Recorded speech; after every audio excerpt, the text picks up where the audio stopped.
Tengo que decirle que no me uní a la lucha para asesinar al pueblo.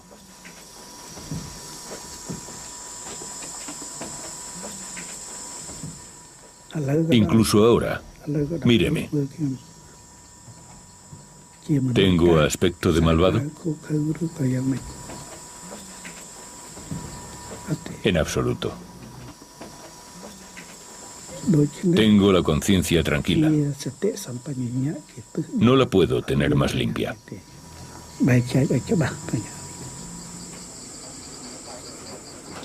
Cuando el 15 de abril de 1998 las agencias de prensa anunciaron el fallecimiento de Pol Pot en un campamento cercano a la frontera tailandesa, nadie se atrevió a creérselo demasiado.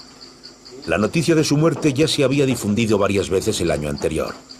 Los Khmeres Rojos siempre habían sido expertos en materia de secretismo, intoxicación y manipulación.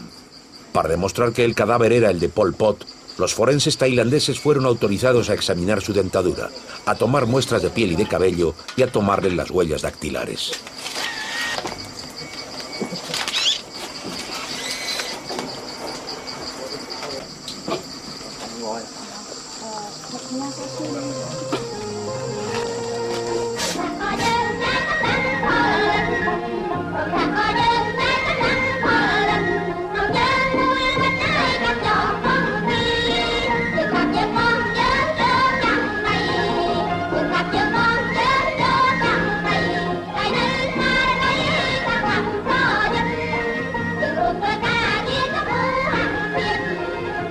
Pol Pot y los Khmeres Rojos. El misterio de Pol Pot.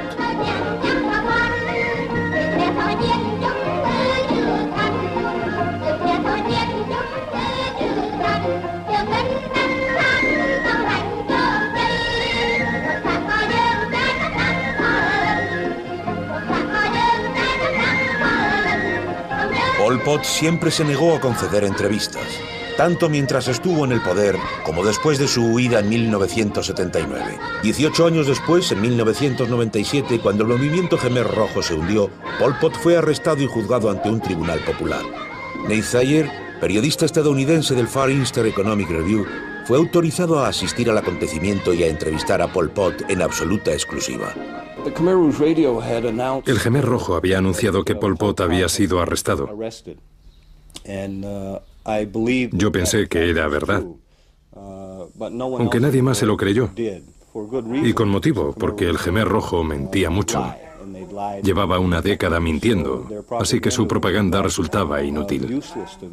Ese fue el argumento que les presenté. Les dije que si Pol Pot había sido detenido de verdad, tenían que permitir que lo confirmase un testigo independiente y creíble, o nadie les creería.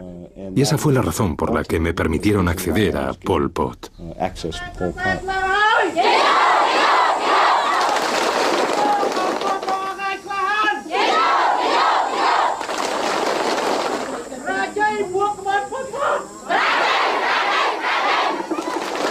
El proceso contra Pol Pot no tuvo nada que ver con el genocidio. Ese día Pol Pot fue juzgado por sus compañeros por haber hecho asesinar a Son Sen, su mujer y sus hijos. Son Sen, su ministro de defensa de la Kampuchea Democrática. Son Sen, su amigo desde hacía 40 años. Tengo insensible todo el lado izquierdo del cuerpo. Y estoy ciego del ojo izquierdo en un 95%.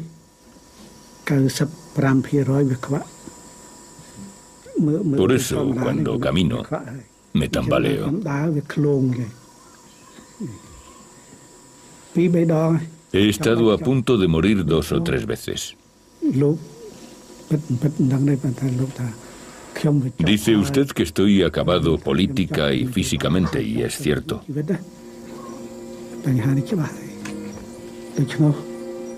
Cuando muera, deseo que Camboya se quede como está. Que no se convierta en otra Kampuchea Krom, en una anexión vietnamita. Y que Camboya se alíe con Occidente.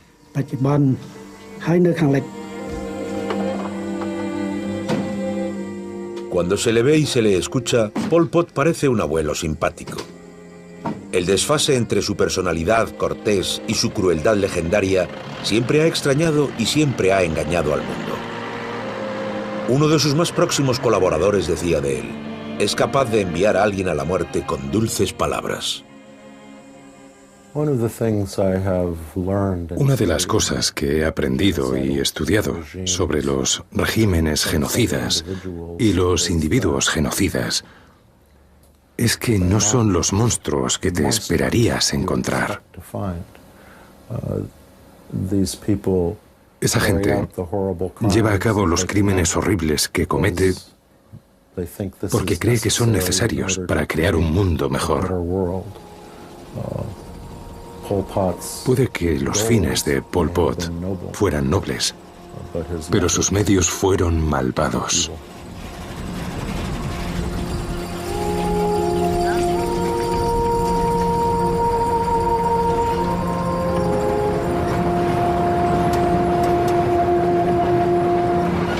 Los misterios que rodean la vida de Pol Pot comienzan ya con su nacimiento. Su verdadero nombre era Salot Sar y nació en 1925, no en 1928 como consta en los documentos oficiales, en una aldea de la provincia de Kompong Tom. Su padre, Salot Pen, era un campesino próspero que poseía varias hectáreas de arrozales, bueyes y una casa confortable, y Soknem, su madre, era una mujer piadosa y respetada en la comunidad. Después de volver de Francia y antes de irse a Vietnam, hizo un par de visitas a su casa natal de Kompong Tom y, según me han contado, no reveló a su familia sus verdaderas conexiones políticas. Pero les dijo lo siguiente: si haces algo, tienes que hacerlo bien. Hagas lo que hagas en la vida, hazlo bien. Así que tenía la noción de que existía una forma correcta, un camino correcto. Y de que solo si eras leal, fiel, hiperfiel, superleal al camino correcto, alcanzarías el bien. Pero resultó que estaba completamente equivocado. Sucedió lo opuesto.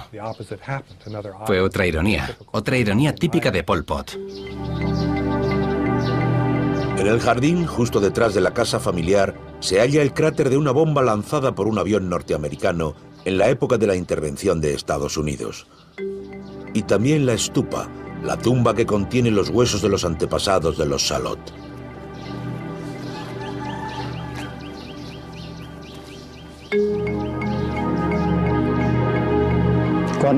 Cuando era joven, era amable y honrado, y se esforzaba con los estudios. Nunca le conté a mi familia lo que hacía, para que no se preocupase. Algunos pensaban que no me importaba mi familia. No quería que se preocupasen si yo tenía problemas.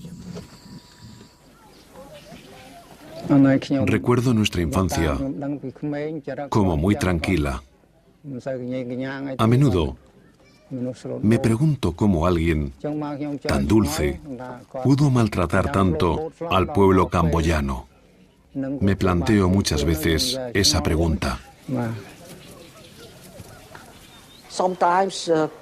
A veces la gente puede parecer muy inocente y amable, y Pol Pot es encantador y muy inocente. Su rostro, su comportamiento, todo en él es muy educado, pero es muy cruel. Pol Pot fue hijo de los fracasos de su país.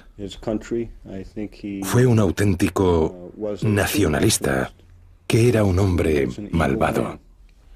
Yo creo que Pol Pot fue el hombre que acabó demostrando para siempre y de forma indisputable que el comunismo no funciona. Desde los años 30, la familia Salot mantuvo especial relación con el Palacio Real de Phnom Penh. Una de sus hermanas, bailarina del ballet real, se convertiría en una de las esposas del príncipe Moni Vong, futuro rey de Camboya. En 1931, con 6 años, Salot Sar se marchó a Phnom Penh, donde vivió con su hermano, funcionario del Palacio Real. Cuando Salot Sar se convirtió en Pol Pot, se acordaría de las bailarinas y los profesores del ballet real. Como herederos de una tradición que, como todas, debía desaparecer, fueron casi todos liquidados.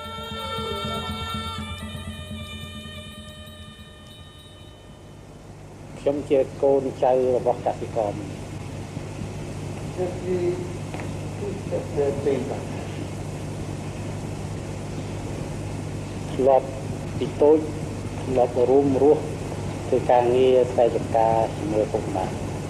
j'étais petit, j'avais l'habitude de participer aux travaux agricoles avec mes parents. Après, j'ai vécu dans le pagode. C'était bizarre depuis longtemps. Pour apprendre à lire et à écrire.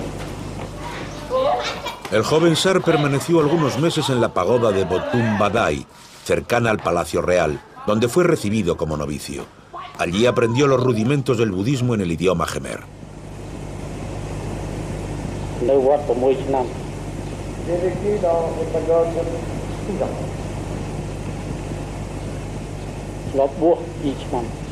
J'ai été monge pendant 2 ans.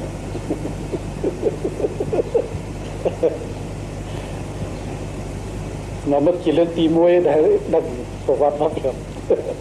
êtes les premiers à connaître mon Dieu. Pero Salot Sar no estuvo 6 años en la pagoda, como afirmaba. Cursó sus estudios primarios en francés, en el colegio Mish, una escuela católica donde enseñaban los padres blancos.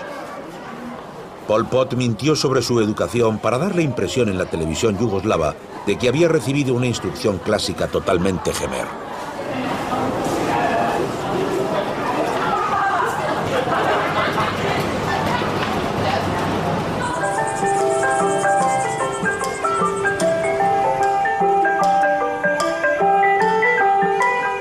En 1941, tras la muerte del rey Monibong, el príncipe Norodom Sihanouk, de 19 años, todavía alumno de un liceo francés de Saigón, fue elegido para sucederle por las autoridades coloniales francesas.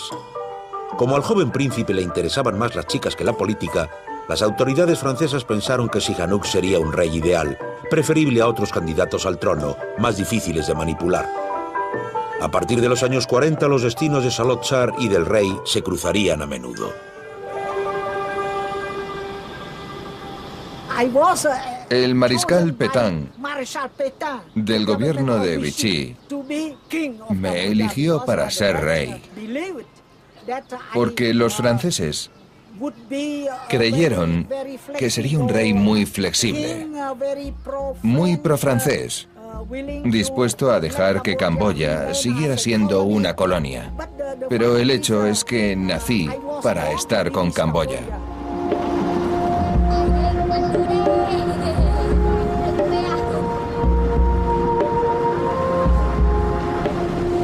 Tras el colegio Mish, Sar comenzó sus estudios secundarios en el instituto construido por los franceses en Kompong Cham, a un centenar de kilómetros al norte de Phnom Penh. Situada a orillas del Mekong, Kompong Cham era una ciudad próspera gracias al caucho y a las maderas preciosas que todavía se explotan en la región. 20 niños procedentes de todas las provincias de Camboya fueron elegidos para asistir al instituto. Salot Sar representaba a la provincia de Kompong Thom.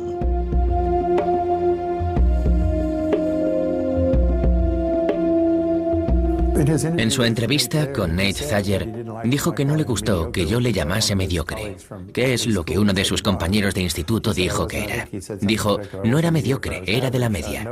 Nadie ha dicho que estuviera por encima de la media. Jugaba al fútbol, tocaba el violín, tenía algunos amigos. Uno de sus mejores amigos era el hermano pequeño de Lon Nol. Era un niño agradable. Nadie ha dicho que tuviera un temperamento dictatorial o mal carácter, ni nada por el estilo. En el instituto, el joven Sar conoció a Khieu Samphan y a Hu Nin, futuros dirigentes de los Jemeres Rojos.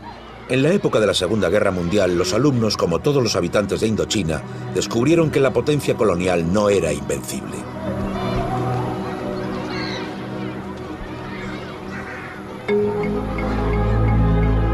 Ho Chi Minh, fundador del Partido Comunista Indochino, luchó por la independencia de Vietnam. La guerra de Indochina, franceses contra vietnamitas del norte, empezó en 1946. Pero gracias a la habilidad diplomática del rey Sihanouk, Camboya no intervino en el conflicto. Los camboyanos conservaron una relación especial con Francia, y Salot Char, el futuro Pol Pot, se aprovecharía de ella. Gracias a su origen campesino, se encontraba a gusto entre los campesinos. Y gracias a sus contactos con el Palacio Real se sentía cómodo con la aristocracia e incluso la realeza. Su estancia en Francia le ayudó a relacionarse con los camboyanos seleccionados para ampliar estudios en Francia. Así que estaba capacitado para moverse en varios círculos sociales, algo poco habitual para la época en Camboya. A falta de estudios superiores y gracias a una beca del gobierno, Salot Char acudió a París para aprender un oficio. Llegó en 1949 y alquiló una modesta habitación amueblada en la calle Letelier, en el distrito 15, encima del Café Brassat. Oficialmente tenía que asistir a un curso de radioelectricidad en la escuela Violet, situada muy cerca. Pero como de costumbre, Char se interesó poco por los estudios y pasó la mayor parte del tiempo con sus amigos opositores camboyanos. Muchos de ellos eran ya o serían miembros del Partido Comunista francés. Salot Char apoyó la causa comunista toda su vida y, al contrario que otros, nunca la abandonó. This is a technical school for trainee electricians. Most of the students are sons and daughters of the poor and lower middle peasants and demobilized soldiers of the Revolutionary Army. 30 años después, en 1978, los chinos realizaron una película propagandística, La Marcha hacia Adelante de Kampuchea Democrática. Y una secuencia está dedicada a una escuela de radioelectricidad.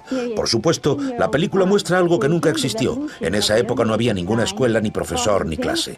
No era más que pura mistificación encaminada a demostrar al mundo exterior que la preocupación principal del régimen Khmer Rojo era formar a la juventud para garantizar el futuro del país. Trabajad duro, jóvenes. En la gran tierra del socialismo podréis utilizar plenamente vuestros talentos.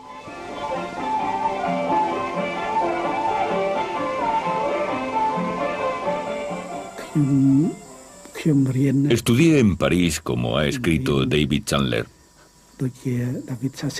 pero sus escritos no son del todo exactos. No era un estudiante mediocre, sino medio. En esa época, después de la Segunda Guerra Mundial, pasaban muchas cosas en Francia y en Europa. Y yo estudiaba solo para conservar mi beca.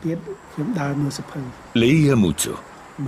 Leía libros usados que compraba a los libreros de los muelles del Sena. No tenía mucho dinero. Mi beca solo era de 1000 francos al mes.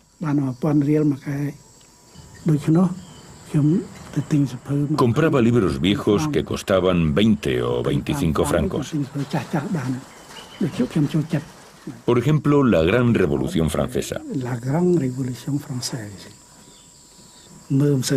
Leía libros como ese sin entender gran cosa, pero los leía igual.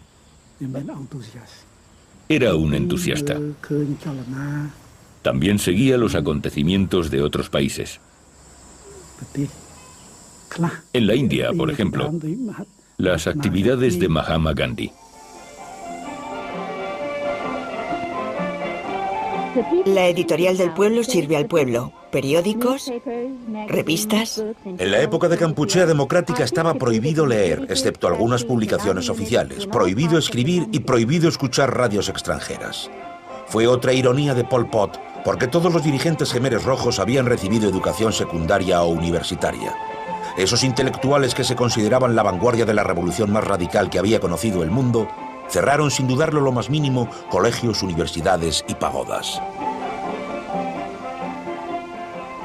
En Camboya solo leíamos libros de derechas. Los profesores nos hablaban muy poco de los libros de izquierdas y no los leíamos. Cuando fuimos a Francia solo buscábamos libros y periódicos de izquierdas. Además, después de la Segunda Guerra Mundial, hubo manifestaciones por la independencia. Todos los países vasallos querían obtener la independencia nacional. Y a nosotros nos interesaba todavía más ese problema, porque afectaba a nuestro país.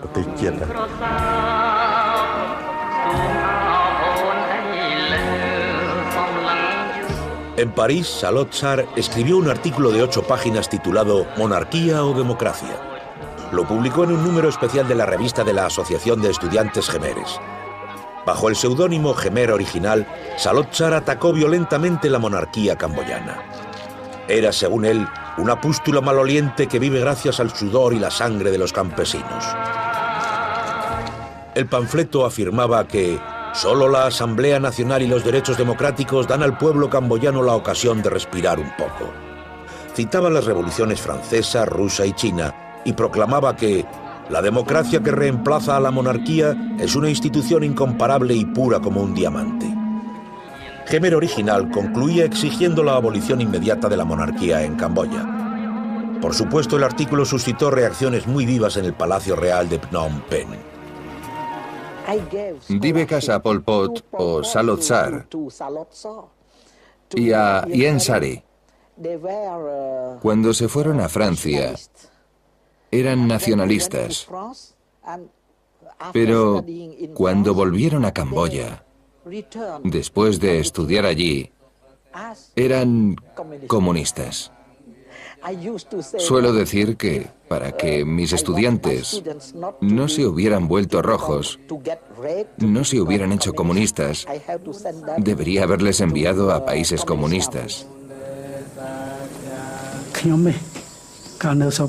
Cuando vivía en Francia no entendía nada, pero en Camboya progresé. ¿Por qué?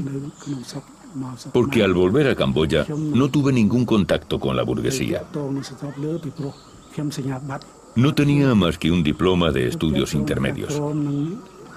Y tuve contacto con las clases inferiores, con los monjes y la gente corriente. Comprendí sus problemas.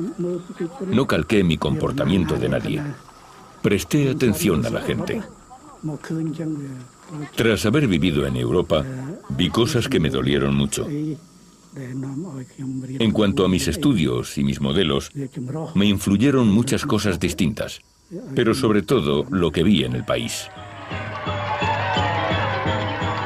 Gracias a los esfuerzos de Norodom Sihanouk y de lo que se llamó la Cruzada Real, un movimiento autonomista hábilmente comenzado por Sihanouk, Camboya obtuvo la independencia en 1953.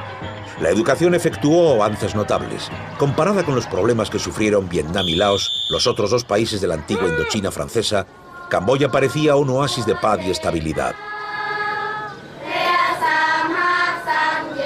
El himno nacional, cantado por los alumnos de todos los colegios públicos del reino, suplicaba a los dioses que protegieran y ayudaran al rey.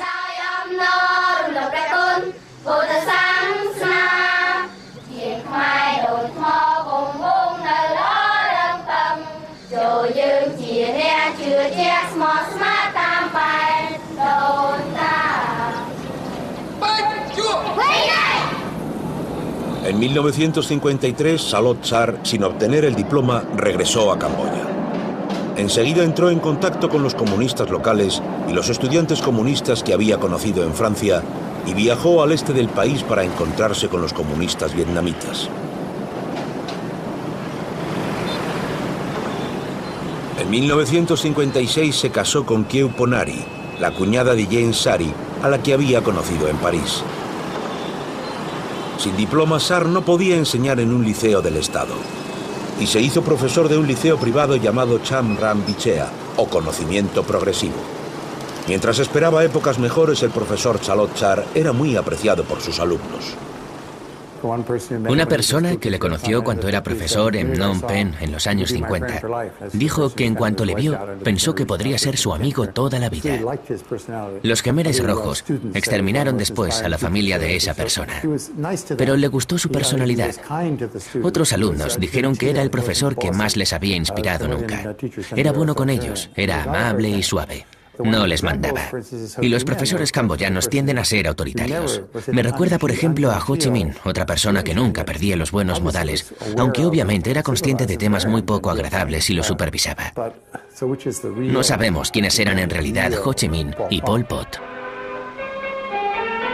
The birth of the Cambodian Communist Party was like a clap of thunder. On September 30th, 1960, El primer congreso del Partido Comunista Camboyano tuvo lugar clandestinamente en 1960 en un edificio cerca de la estación central de Phnom Penh. Pol Pot solo fue elegido número 3 de un comité central de 21 miembros. Luego diría que esa reunión fue decisiva para la revolución. Se creó sobre todo para independizarse del poderoso Partido Comunista Vietnamita. May Man, un viejo amigo de Pol Pot, del Pol Pot de aquella época, lo recuerda. No participé en la organización de ese encuentro, solo di mi opinión. En las discusiones había dos corrientes de ideas. Una quería liberar al país mediante la lucha constitucional en la Asamblea Nacional y otra quería combatir mediante las armas. Pero esa última corriente era minoritaria, porque creíamos que el combate armado nos obligaría a permanecer aún más bajo la tutela vietnamita.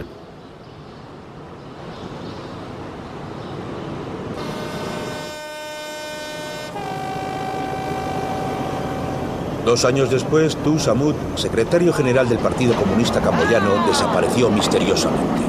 Tras ciertas maniobras, Pol Pot fue elegido secretario general. Pero la policía de Sihanouk no era benigna con los comunistas. Temiendo por su vida, Pol Pot y otros dirigentes se echaron al monte en 1963 para preparar la lucha armada.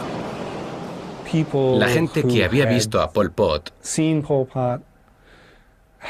tenía una impresión positiva de él. Le consideraba más simpático y empático que otros dirigentes del partido. A Khieu Samphan se le consideraba brusco y seco. Nuon Chea era frío y distante.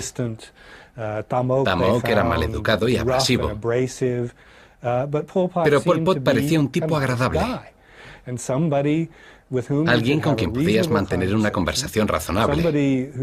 Alguien que parecía preocuparse de tu bienestar personal. Alguien totalmente consagrado a la causa, que no mostraba trazas de irascibilidad o mal humor. En 1964 comenzó la Guerra de Vietnam.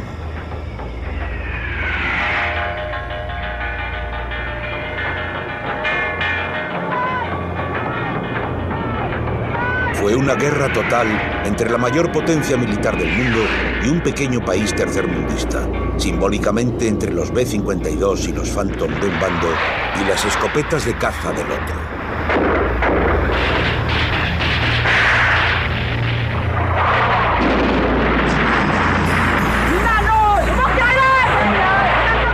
Esta segunda guerra de Indochina costaría la vida a 50.000 soldados estadounidenses y 2 millones de vietnamitas. Los comunistas vietnamitas enseñaron a los comunistas camboyanos que reclutaron que la clave para la labor de organización del Partido Comunista en Camboya era el secretismo, y se acabó convirtiendo en una tradición del comunismo camboyano desde el principio. Una vez dicho eso, creo que está claro que la tradición establecida en los primeros días del comunismo camboyano debió encajar muy bien con el estilo personal de Pol Pot. Le resultaba totalmente natural, como a Stalin, agasajar a alguien con una botella de vino y matarle al día siguiente. Y nadie notaba la diferencia. No se notaba la diferencia entre su apariencia externa y su realidad interna. La mayoría de los líderes camboyanos no tenían humildad. Eran extremadamente arrogantes. Exigían respeto y obsequiosidad y ser alabados públicamente. Pol Pot era lo opuesto a eso. Era extremadamente secretista. Cuando se alzó con el poder en 1975, no se anunció que era el jefe del Estado hasta un año después. Los norteamericanos, que llevaban 5 años luchando contra él, ni siquiera habían oído nunca el nombre de Pol Pot. No sabían quién era. La CIA no sabía quién era cuando la radio estatal anunció que el cabeza de gobierno era un tal Pol Pot, el mismo que había creado y mandado un ejército que había luchado contra la mayor potencia mundial y la había derrotado en Indochina.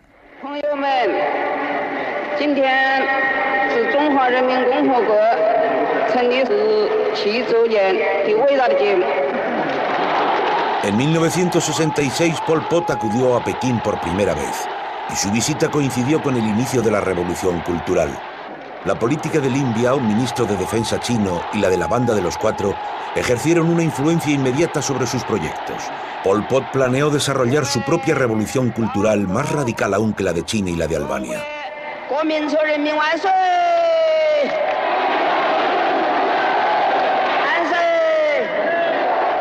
El gran salto adelante, la movilización total de la población, el aborrecimiento de la influencia extranjera, la idea de que los chinos lo podían hacer todo solos, le parecieron muy atractivas. Pensó que se podía extrapolar a Camboya, que también podían hacer las cosas solos y ser reconocidos como un partido comunista con destino propio. En el pequeño libro rojo está escrito que para el triunfo de la revolución el pueblo solo puede contar con su propia fuerza. Para Pol Pot el significado estaba claro. No podía depender en ningún caso de los comunistas vietnamitas. Pol Pot encontró a los comunistas en primer lugar comprensivos y en segundo lugar menos entrometidos que los vietnamitas. Era justo el empujón que necesitaba. Cuando regresó de China, a mediados de los años 60, se sentía emocionado por lo que había descubierto en Pekín. También supuso la oportunidad de prescindir del intermediario vietnamita en sus relaciones con el movimiento comunista internacional. En 1967, tras una estancia en Vietnam del Norte, Salot Sar, junto a otros dirigentes comunistas, se refugió en la provincia de Ratanakiri, al nordeste del país. Al convivir con la tribu de la minoría camboyana de los Khmeres Loe, o Khmeres de arriba, Pol Pot conoció y comenzó a apreciar un modelo de sociedad primitiva.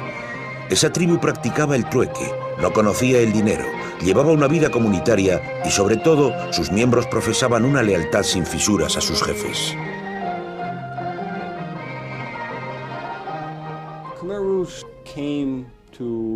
El Khmer Rojo surgió para intentar mejorar el país. Fueran cuales fueran sus fallos, que fueron muchos, lo cierto es que no actuó de forma egoísta. Pol Pot no era corrupto. Puso por delante de él lo que creía que era el interés de su país.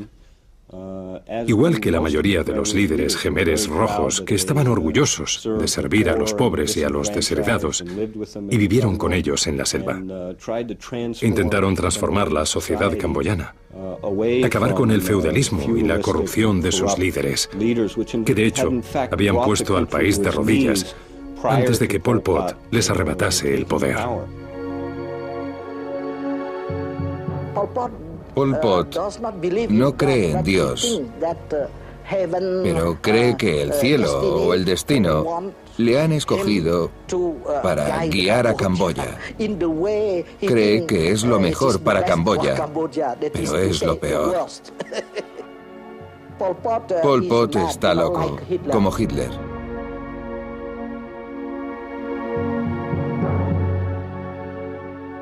En el interior de este edificio, antigua residencia del gobernador francés, Pol Pot recibía a las pocas delegaciones extranjeras de los países amigos. Fue aquí donde un equipo de la televisión yugoslava realizó en 1978 la única entrevista grabada de Pol Pot durante sus 3 años, 8 meses y 20 días de poder.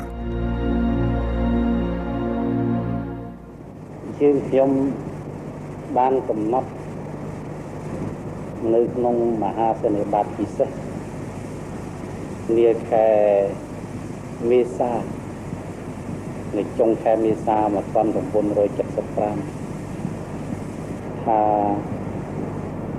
ទួលនីតិក្នុងការធ្វើបដិវត្តទួលនីតិក្នុងការធ្វើសង្គ្រាមរបស់ជាតិគឺប្រជាជនកម្មករកសិករដែលមានចំនួនភាគច្រើនដាច់ខាត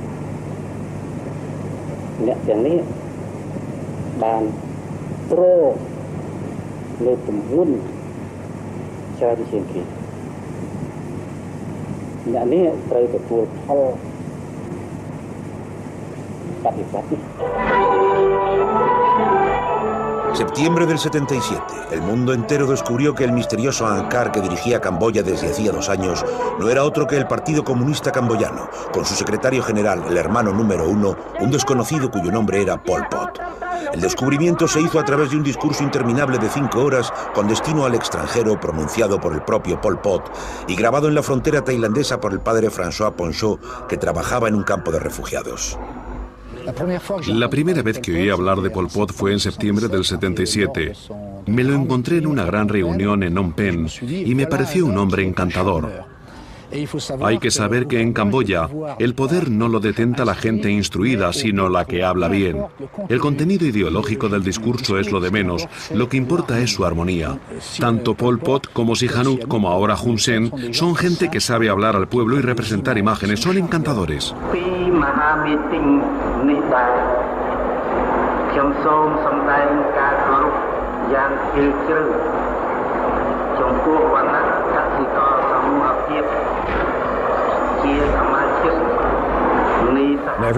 Todo el mundo les había dicho que nunca tendrían éxito.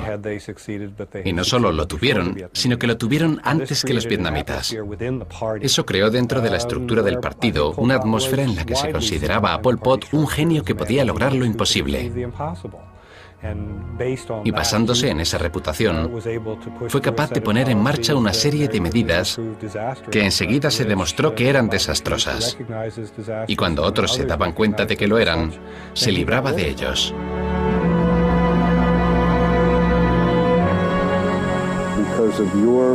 A causa de sus políticas, de sus experimentos agrarios, de su organización política y social y de las ejecuciones de miles de personas, muchas familias inocentes sufrieron.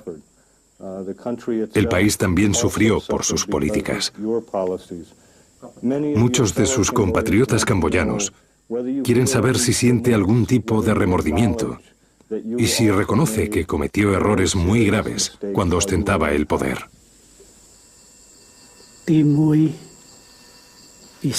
Primero he de mencionar mi experiencia y la de mi movimiento. Éramos novatos e inexpertos. Estábamos muy presionados y teníamos que resolver problemas sin cesar. Hubo errores en la aplicación de las soluciones, lo admito. Y ya lo he reconocido por escrito. Quien quiera acusarme o atacarme está en su derecho. Lamento no haber tenido suficiente experiencia para controlar el movimiento. Pero, por otro lado, yo, y no solo yo, sino todos los que contribuyeron a luchar para impedir que Camboya se volviera vietnamita, amábamos al pueblo y a la nación. Era una causa buena y justa, pero se cometieron errores prácticos.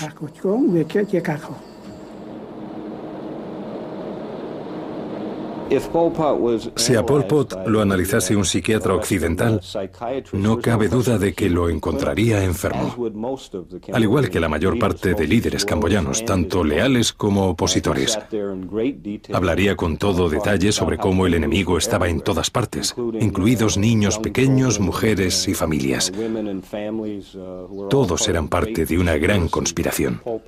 Pol Pot es la continuación lógica de la nefasta cultura política de la Camboya moderna. Si se examinan las intenciones y los logros de Pol Pot, si es que pueden llamarse así, o los resultados de sus políticas y prácticas en una amplia variedad de frentes, lo que se aprecia una y otra vez es la insistencia con la que obtenía siempre lo contrario de lo que pretendía. Y el ejemplo más evidente de ello es su relación con los vietnamitas. El 25 de diciembre de 1978, con el pretexto de un incidente fronterizo, el ejército vietnamita invadió Camboya con algunos batallones de disidentes Khmeres rojos. Phnom Penh cayó unas semanas después sin resistencia. Pol Pot y sus hombres se retiraron al oeste del país a lo largo de la frontera tailandesa. Entre los camboyanos que luchaban junto a los vietnamitas se encontraba Hun Sen, actual primer ministro y disidente de los Khmeres Rojos desde 1977. Es una experiencia histórica que no concierne solo al régimen de Pol Pot y a Camboya. Puede pasar igualmente en otros países. La rápida caída del régimen de Pol Pot se debió a la lucha interna. Es decir, a la falta de apoyo o a la oposición del pueblo camboyano. El factor principal no fue el ejército vietnamita. Fueron los camboyanos quienes jugaron el papel principal y quienes pusieron fin al régimen de Pol Pot.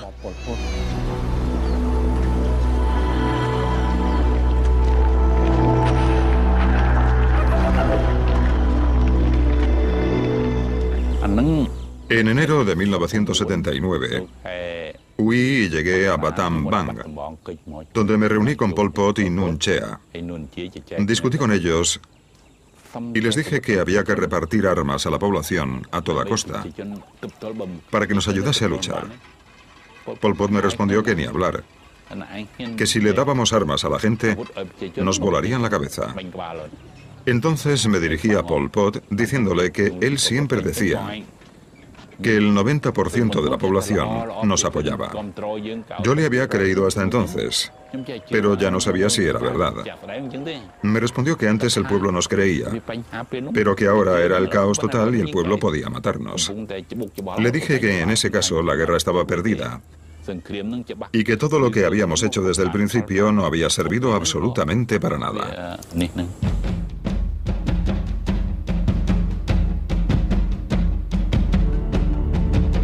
A principios de los años 80, lo que quedaba del Khmer Rojo se refugió en Pailin y en Phnom Malay, al nordeste del país. Eran regiones montañosas de difícil acceso y sobre todo situadas lo más lejos posible de Vietnam.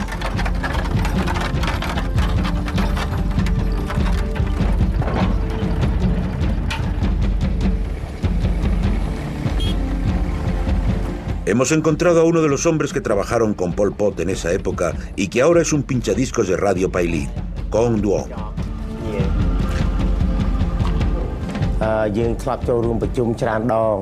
Participamos en numerosas reuniones con Pol Pot. Puedo decir que tenía mucha sangre fría y que era extremadamente riguroso. En caso de falta, tenía derecho a matarnos y nosotros aceptábamos morir con gratitud. Pero bajo un aspecto muy calmado, escondía una personalidad tormentosa. ¿Qué música le gustaba escuchar a Pol Pot? Solo le gustaban los cantos patrióticos antivietnamitas. ¿Las canciones de amor, no? No, ni hablar. No le gustaba nada que fuera sentimental.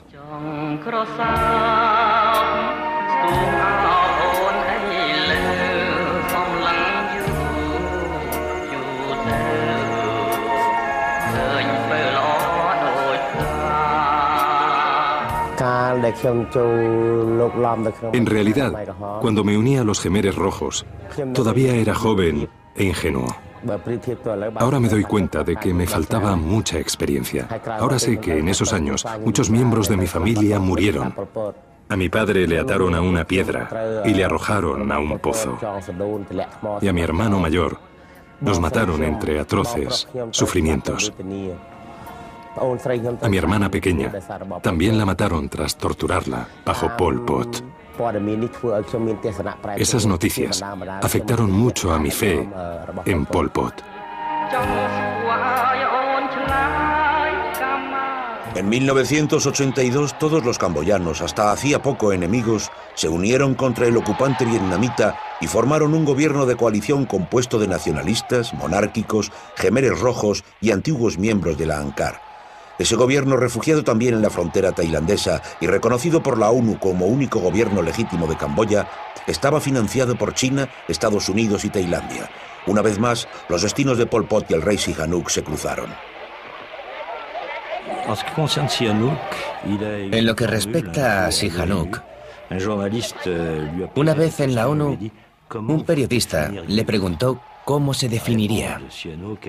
Y él dijo, insumergible, insumergible. Creo que para muchos camboyanos, la monarquía es un referente muy sólido. Con toda su tradición religiosa, el budismo y la reapertura de las pagodas. Creo que se identifican con la monarquía y resulta tranquilizador.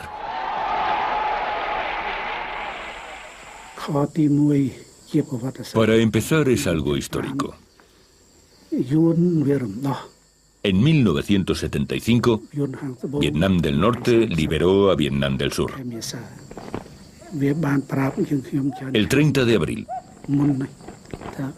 Muchos años antes, nos habían dicho que también vendrían a liberar Camboya, pero que querían controlarla. Y después, a finales de 1978, invadieron Camboya. Mis amigos del movimiento y yo resistimos y combatimos con el apoyo de la comunidad internacional hasta los acuerdos de París. Está por ver la postura que adoptará China. Hasta ahora ha sido un poco misteriosa, pero todos los demás participantes en la conferencia están dispuestos a poner fin al conflicto. Así que, aunque los camboyanos carezcan de buena voluntad, no serán capaces de evitar un acuerdo. Prince Sihanouk personifies the Khmer nation and its quest for unity and national reconciliation. That is why the process of national reconciliation, through the formation of an interim coalition government, must be under Prince Sihanouk's leadership. Según los acuerdos de París, los ejércitos de los cuatro bandos enfrentados debían desmovilizarse bajo el control de la Autoridad Provisional de las Naciones Unidas, denominada UNTAC, y se programaron elecciones libres para 1993.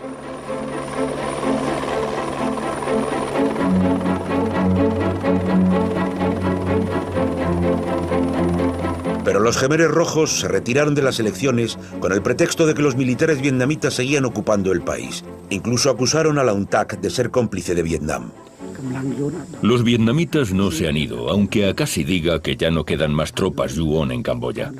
Se han quedado, pero han cambiado de camisa. Han llegado más vietnamitas vestidos de civiles. Las autoridades vietnamitas han ocupado Camboya entre 1979 y 1991, durante más de 10 años. Y la frontera con el yuon, terrestre o marítima, es muy larga. Los vietnamitas la cruzan cuando quieren. Así que después de la aplicación de los acuerdos de París, los vietnamitas no se han retirado. Cuando la ONU organizó las elecciones, sabíamos que si participábamos, podrían cortarnos el cuello.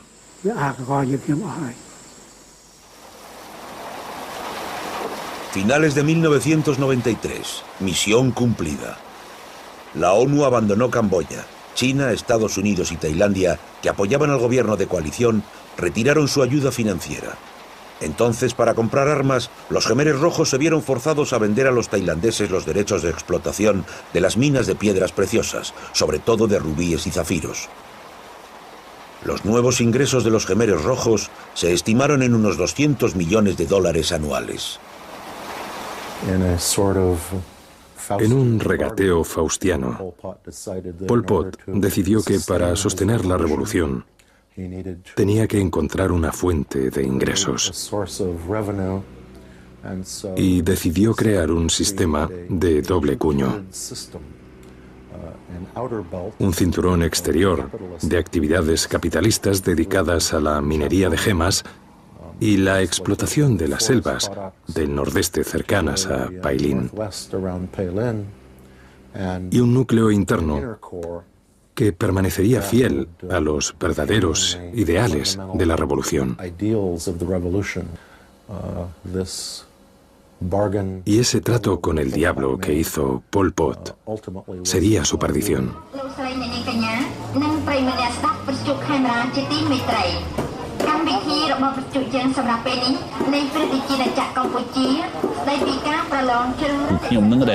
Decidí pasarme al sistema privado y capitalista. Personalmente comprendí que el Khmer Rojo debía llegar a su fin. ¿Cuándo? No lo sabía. Pero tenía que acabar. En esa época conservé la calma. Puse fin a todas mis actividades políticas. Decidí aliarme con el gobierno y poner fin a mis actividades políticas porque pensé que podían querer matarme. Por otro lado, estoy dispuesto a que me maten en cualquier momento si realmente soy un traidor a la nación. Agosto de 1966.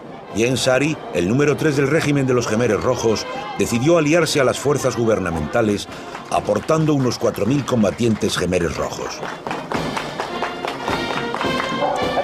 Hun Sen, el primer ministro camboyano, les prometió la amnistía y el perdón regio en nombre de la reconciliación nacional y de la paz. Esa escisión de Ieng Sary y sus hombres marcó el principio del fin del movimiento Khmer Rojo. El problema fundamental es que Pol Pot era dictatorial. Y eso pesó sobre la aplicación de nuestra línea de política. Pol Pot era dictatorial en el seno del comité director, dictatorial con la base y dictatorial con la gente corriente.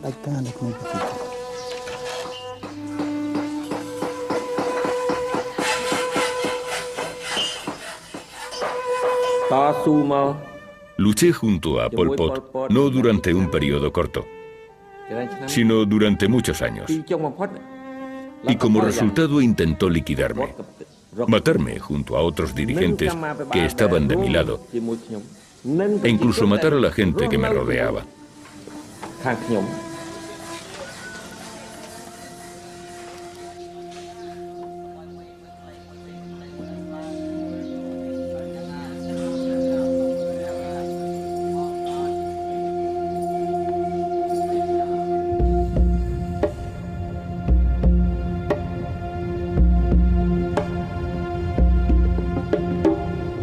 A finales de los años 90, An Long Ben, en el norte del país, era el último bastión de los Khmeres Rojos aún bajo control de Pol Pot.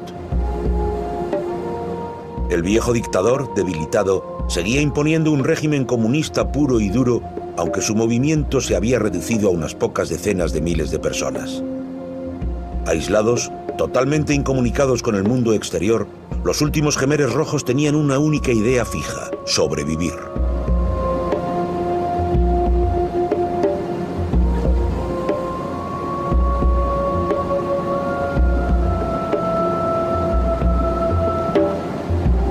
La implosión del partido continuó. Pol Pot hizo asesinar a su amigo Son Sen, exministro de Defensa, acusado de ser agente vietnamita. La mujer de Son Sen y sus hijos fueron ejecutados al mismo tiempo que él. Los últimos jefes Khmeres Rojos temieron por sus propias vidas. En 1997, Pol Pot y 3 de sus seguidores fueron arrestados y juzgados por un tribunal popular en la selva cercana a An Long Ben.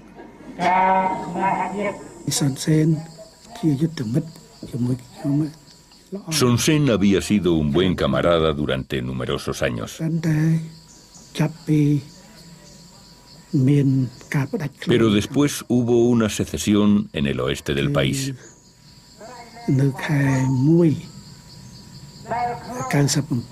En enero de 1997, mis hombres descubrieron unos documentos en casa del cuñado de Son Sen, en Kompong-Tong.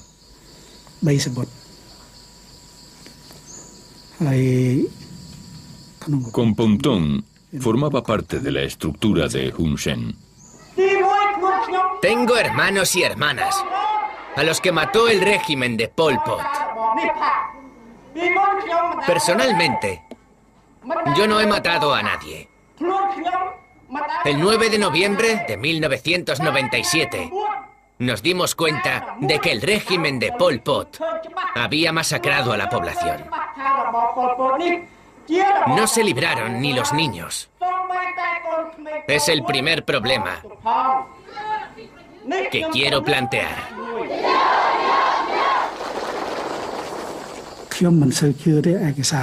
No me creí esos documentos. Pero luego, la atmósfera evolucionó conforme a la información que contenían. Así que si querían destruirme, tenía que tomar medidas para defenderme.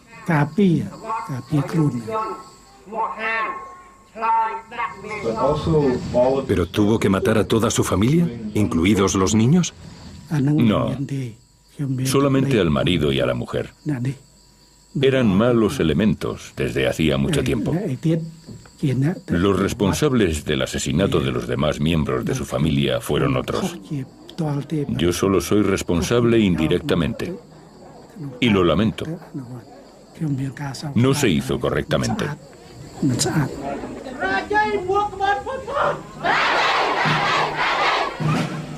Ahora ya está decidido. Hemos decidido que a partir de ahora ya no necesitamos más el régimen de Pol Pot. Es un régimen oscurantista, bárbaro y cruel que tiene que desaparecer.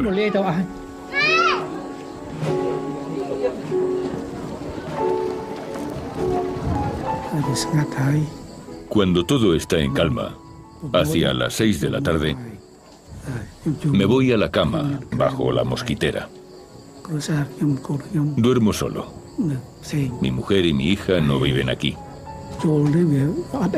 No hay nada que hacer, solo montones de insectos y mosquitos que pican. La verdad es que me aburro, pero estoy acostumbrado al aburrimiento. Los Khmeres dicen que la vejez, la enfermedad y la muerte son inseparables.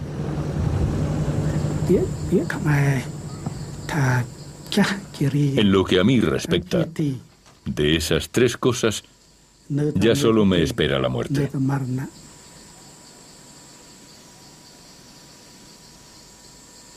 Pero la fecha de su llegada es un misterio.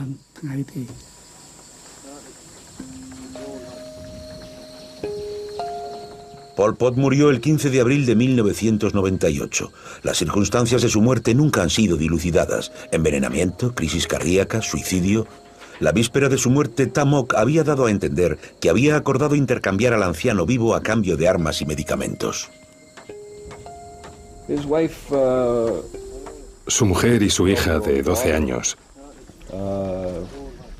cuando les preguntaron sobre su reputación de asesino en masa, dijeron que la historia tendría que juzgarle. Su mujer dijo que era un buen padre y buen marido y que nunca enseñó a la gente a ser traidora.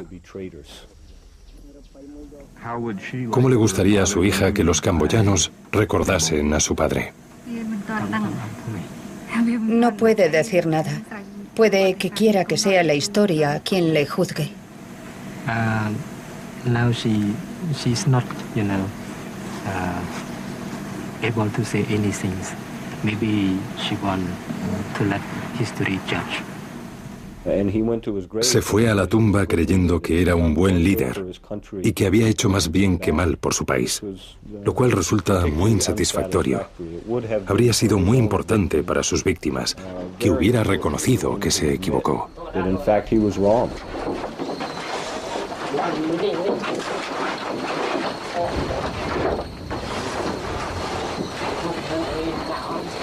Pol Pot creyó toda su vida que tenía una misión: salvar a Camboya del imperialismo, sobre todo del de Vietnam, y crear una nueva sociedad todavía más radical que la de Corea del Norte de Kim Il-sung o la China de Mao Zedong. Para construir esa utopía, sacrificó cerca de 1/4 parte de la población de Camboya y quemó todas las etapas del proceso revolucionario. Pero el mayor defecto de Pol Pot fue su mediocridad intelectual. Su conocimiento de la sociedad camboyana era caricaturesco. Las purgas en nombre de la lucha de clases no fueron más que el resultado de su gran paranoia y su determinación absurda por aferrarse al poder, incluso y tal vez especialmente cuando ya estaba todo perdido. La muerte de Pol Pot en la selva camboyana, rodeado de su mujer y su hija, su incineración a escondidas sobre un lecho de viejos neumáticos de camión, fueron tal vez el comienzo de una justicia natural a falta de la de los hombres.